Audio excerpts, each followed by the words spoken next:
Welcome to another episode of The Hub. My name is Steve Hinckley. I'm with the Adventure Science Center. And today I'm joined by Ramon Ryan, who is a graduate of Vanderbilt Law School and an associate in the litigation and dispute resolution with Bass, Berry and Sims here in town. But none of that covers why you're here. So tell us why you're here. What is the cool thing that you do that brought you to us today?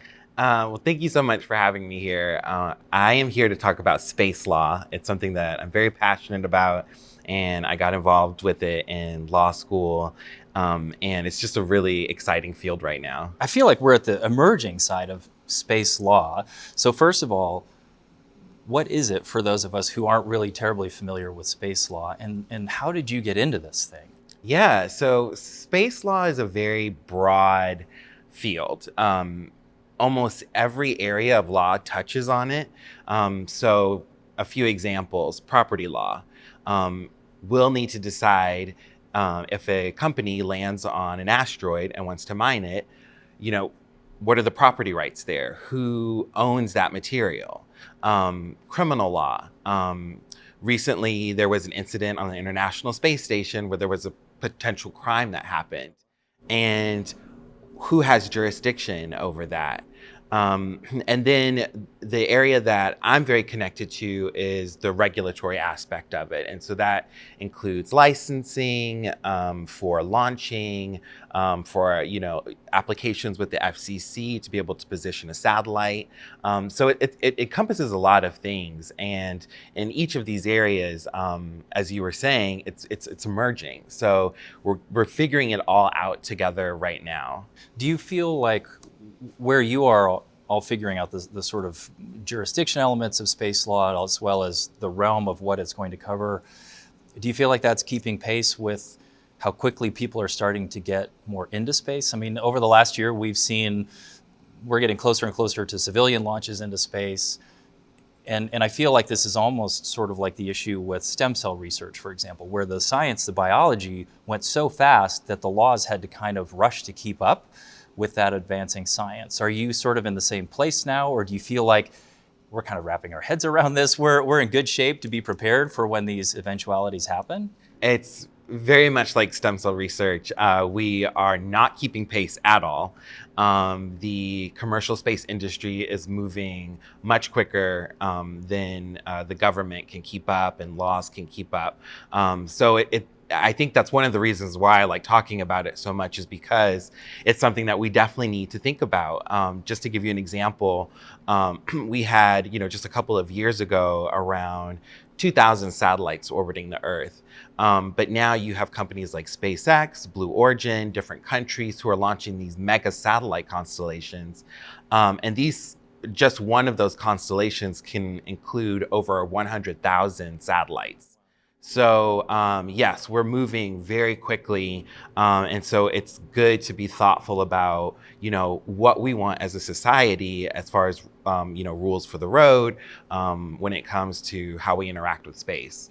And sort of in that realm, then, in your mind, just from your personal opinion, what do you think is the most pressing issue that needs to be addressed in the short term? Like, if you could pick one topic to work on it and put all your energy there, what would that be? Yeah, so I think the most pressing thing right now is to create a space traffic management system, similar to, an air traffic control system. Currently, the U.S. military handles, basically looking at what's in space. They will issue collision warnings, not just within the U.S., but for instance, when a European Space Agency satellite was going to collide with a SpaceX satellite. They don't want that responsibility. And so Congress has been working to figure out which agency within the government should take that on. It seems like right now it will be the Office of Space Commerce within the Commerce Department. But it's been moving pretty slowly, and it's something that we definitely need to keep track of because, as I said, we have all of these new satellites launching, we have more space debris. All of that needs to be tracked so that we can continue to access space safely. This is just so fascinating to me because, again, one of the things to me about law is that there are these jurisdictional boundaries that really determine which laws take effect and which ones don't. And when you're in an infinite space, who decides the jurisdiction there? And I'm curious to know, like, with traditional kind of surface-based military things, there's United Nations and other large organizations that are multinational that all kind of agree on certain standards. Is there anything like that for space law, or is every country kind of like, is this the Wild West out there and we're all sort of on our own trying to figure this out? Or who's kind of the larger umbrella that brings all of this together? Yeah, that's a great question. So in the 70s, countries came together under the UN to sign the Outer Space Treaty. So that is in existence. But at that time, it was expected that, very small amount of countries would actually have the resources to launch objects or people into space. So the treaty has not aged well because we have many more countries involved in space exploration, and we also have private participants now entering into space. And so the treaty, didn't anticipate for those things. So we do have a bit of a Wild West situation right now, where you have the US kind of taking the lead as far as trying to push for recently the Artemis Accords, which is, how we would interact with, kind of property and other countries on the moon. And so the US has been encouraging other countries to sign that. Meanwhile, Russia and China are kind of pushing a separate set of rules. And it's kind of in a sense, a bit of a Cold War. And, you've got these other countries trying to figure out who they're going to side with on this. I'm not sure how effective the UN will be going forward in regulating space. Personally, I think it'd be great to have an international approach to it. But just from a practical standpoint, I don't know if we can get back to that space. Wow, that's a huge amount to figure out. And as you said, this is still an emerging field, very much so. And so I'm curious to see where it all goes. I'm really fascinated to know how you came into this world. Like, how did Ramon Ryan get interested in space law, and how did you wind up here where you are today? Yeah, so I always loved space as a kid.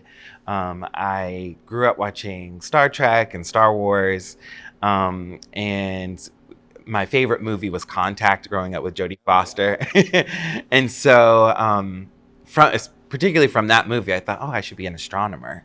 And then I took an astronomy class and realized how much math was involved. And I'm not the greatest at math. So that was the end of my nascent astronomy career. But I've always really enjoyed the law. And so when I started law school, I really had no idea about space law. And it wasn't until we had a speaker, an attorney from NASA, come speak with us at Vanderbilt Law about his career, and it was so fascinating. And so I talked to him afterwards, and I was just like, this seems like a way where I can marry my interest in space with my interest in law, which I actually am good at. It's not like math.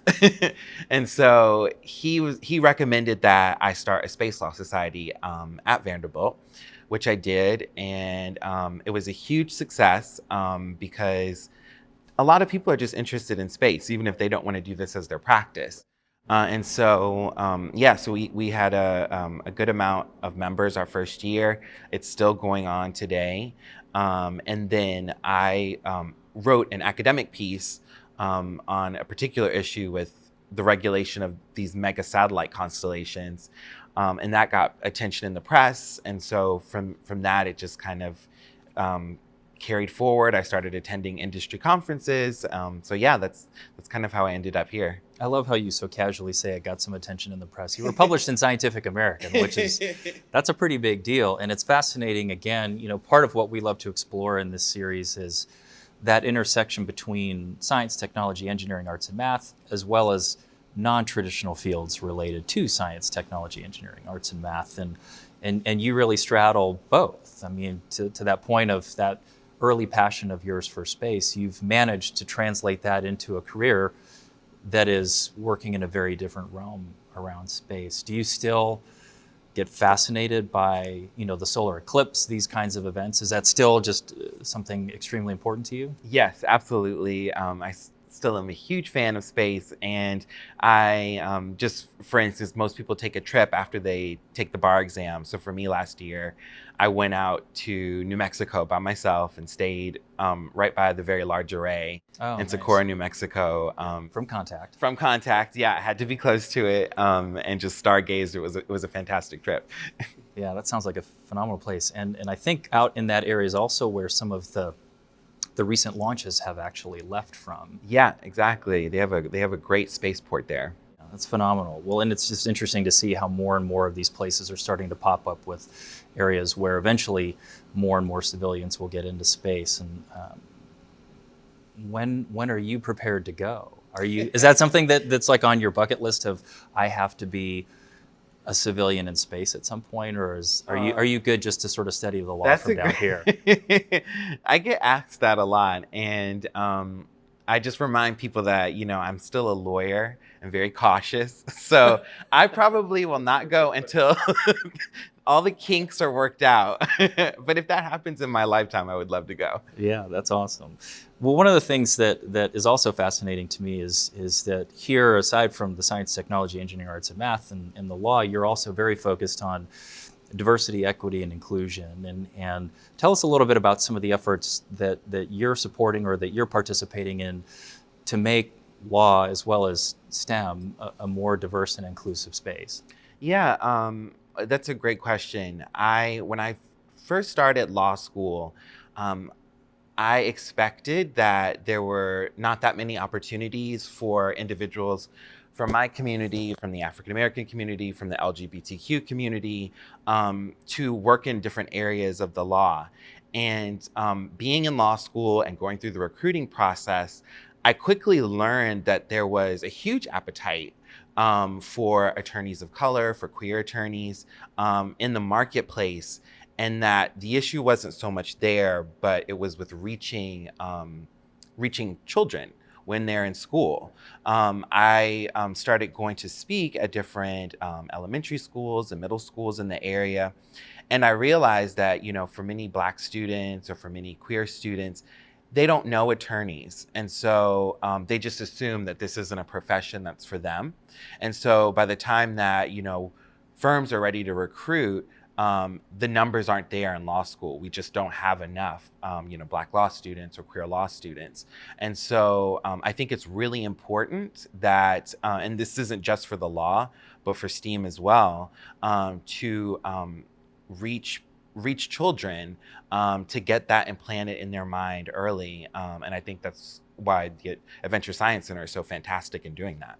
Yeah, I agree with you. From our standpoint, I think there's a lot of overlap in terms of your rationale and your reasoning behind the work that you do there. From our standpoint, there is certainly a moral imperative issue to being as diverse and equitable and inclusive as possible. But kind of similar to you, science, technology, engineering, arts, and math, they are at the root of so many solutions to global challenges, whether it's clean air, clean water, access to food. The climate change, of course, is a huge issue and probably the greatest existential threat that we're facing. And the diversity and inclusion piece, again, it's a moral imperative, but it is also about getting as many minds as we possibly can to focus on these challenges so that ultimately we can solve them, right? I mean, if you marginalize a portion of the population, you lose that brain power and the ability to solve the issue. And so I would imagine that part of your efforts are bringing more people into a field to resolve things like who gets to mine that particular asteroid and whose property is that, and so forth. Exactly. So, yeah, that's awesome. Well, great work there, and we're proud to know you and be a part of that as well. What's one thing about space law that the average person might not know, that as you've gone through this journey of your own, you found that really fascinating? Sort of think about that piece of trivia knowledge that folks could kind of hang on to. What is that? Yeah, so it's actually involves insurance, which I know sounds very wonky and boring. But so I mentioned the Outer Space Treaty. And so the Outer Space Treaty includes within it provisions for liability if a country's spacecraft damages property. And so, because at the time they thought that it would just be like countries like the US or Russia who would be launching things, they made it so that the launching country was responsible for any damage that was caused. Well, now you have companies like SpaceX, which launches from the United States. So under the Outer Space Treaty, if SpaceX damages property, say in Germany, it's not SpaceX that's liable, it's the United States. And now that we're creating more and more complex systems, like we're talking about these mega satellite constellations that, have hundreds of thousands of satellites within them. If that whole network is destroyed, we're talking, billions upon billions of, of amount of damages. And so these countries, I think, are going to want to step back from that. Because they don't want to be on the hook for it. Insurance companies are also leery of covering, that amount of money. So they'll go to a certain point, but then after that, it's up to the country to cover the rest. And so I think it's going to be interesting to see, when we have our first, major space accident that causes damage, how countries are going to react to that. Oh my gosh. I mean, I think about just sort of your basic fender bender in Nashville and how much dispute there is over those types of things. Imagine it on a scale of billions of dollars. Exactly. Out in the middle of space. Mm-hmm. Wow, that's phenomenal. I want to talk a little bit about the story that connected us to you. And we sort of found each other, I guess, about a year ago when we launched a contest for Black History Month asking for folks to submit the nomination of somebody that was a respected individual that's connected to the world of science, technology, engineering, arts, and math, and certainly representing the Black community here in Nashville. Well, I'll let you tell a story. How did we find you, or how did you find us? Well, I was working, I'd worked with an attorney who is on the board here, and she posted about that opportunity. And so I'll explain kind of what was happening with me and during that time period. So I had written an article that was published in the Vanderbilt Journal of Entertainment and Technology Law regarding basically the environmental review of these mega satellite constellation projects.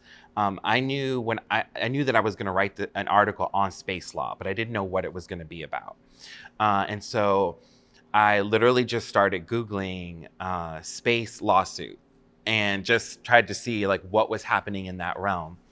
And I came across an article that talked about SpaceX's mega satellite constellation, which is called Starlink. And this is a constellation that will provide internet service to you wherever you are on the planet. You could be in the middle of the desert and still get internet. And so, it's great for rural communities. There's a lot of positives to it. But there was this issue where the satellites were much brighter than they anticipated. And so for astronomers doing visual astronomy, they were finding streaks in their photos. And so and then there was another issue with the bandwidth that it uses, and there's scientific communities that also use those bandwidths. And the article ended by saying that there was no legal recourse. And so I just wondered, is that actually true? Is there just nothing that can be done here? And so I started talking with some of my professors about this, and my property professor, who's also an expert in environmental law, asked me if the FCC, Federal Communications Commission, which approves these applications to launch satellites, if they followed the National Environmental Policy Act. And so I responded to my professor. I said, I don't know what the National Environmental Policy Act is, and I don't know if they follow it, but I'll get back to you. And so I started researching it. And basically the National Environmental Policy Act, which is also called NEPA, requires federal agencies to take a hard look at anything, their actions, as well as the actions of others that they're, approving projects for, to see if they have environmental impacts. It doesn't require any specific outcome. It just requires you to follow this process to see what the environmental impact will be for a project. So I looked at what the FCC was doing, and they had a very large, what's called categorical exclusion, meaning that they basically say all of the activities of the FCC have no environmental impact, therefore we just can sidestep this whole law. And so I then looked at NASA, because they also launch satellites, and I found that NASA does do environmental reviews for their satellites. So my question was, if NASA is required to do this, Why doesn't FCC? Yeah, why doesn't the FCC require, commercial space actors to also do this environmental review? And so in my article, I discussed that issue. I look at the jurisprudence around NEPA, how courts have interpreted it, and I basically said, if someone sued the FCC over this, I think they'd win. And so I was at the time quoting a lot of articles from Scientific American, and I reached out to the author of those articles just to let him know that I appreciated his work. And so when I mentioned that, he was like, "Oh, what are you writing about?" And I told him, and he was like, "Actually, I would really like to do a story about that." And so he actually wrote the article for Scientific American, then Business Insider picked it up, then Futurism. And then probably about 6 months later, someone on Twitter messaged me and said, "Hey, did you see this letter that the Senate has sent to the Government Accountability Office?" And the letter basically was asking the Government Accountability Office why the FCC is not performing these environmental reviews. And as I went through the letter, it was a lot of points from my article. This looks a little familiar Yeah. to me. Yeah. So I emailed one of the senators and asked, like, "Hey, where did you get this from?" And I found out that it was from my article. And so we're still waiting on a response from that. And then most recently, Viasat, which is a competitor of SpaceX, has actually sued the FCC and SpaceX over this issue. And it's currently in the U.S. Court of Appeals for the District of Columbia. So I will actually get to see if the courts agree with my analysis on this. So it's been very exciting. That's an amazing story to think that, an article that just came out of your own curiosity could have these huge, far-reaching implications and really set a completely different trajectory, no pun intended, for how that law gets interpreted. And when we did our Black History Month contest, you nominated yourself, which I love. I think that's just brilliant. Because from our standpoint, from the Science Center standpoint, I should say, we're constantly trying to find ways that we can connect what we talk about, the topics that obviously we are finding important to discuss, find those connections in the community. There are some obvious places, right? Observatories, those sorts of things, but there are some very non-traditional spaces where we find people such as yourself who have these incredible careers related to the content, but are very much under the radar. Very few people may know about these types of things. And so it was exciting to us that you said, "I know somebody for that nomination. It would be myself." And we're thrilled to get connected to you. I'm not shy about about this topic. About anything. Yeah. And so and like you said, it is something that just is kind of under the radar. And so any opportunity that I have, I like to share that to discuss this topic. And when I was editor-in-chief of JET Law, which is the Vanderbilt Journal of Entertainment and Technology Law, and I would talk about my article and kind of where it went, I always stress that I don't share that story to say, like, I'm so amazing. Yeah. I share it to show that if you're passionate about something, you can have an impact even as a student.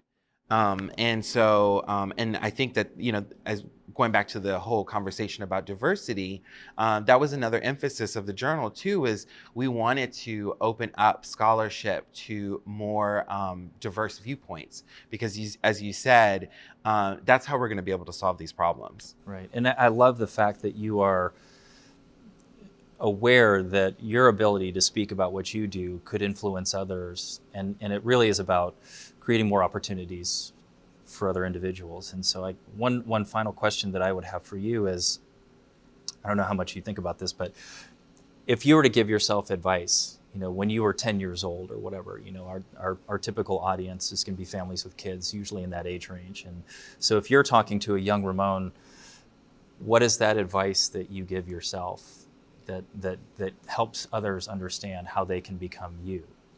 Yeah, I think I would tell myself to follow my passion, and to not assume that maybe because I don't have the traditional characteristics of someone in a certain field, that I can't be a part of that field. And that's certainly been true for me. And I'm thankful that that attorney from NASA came and spoke at Vanderbilt Law, because I may not have learned that I could have an impact in the scientific community, in a field that I'm passionate about, which is law.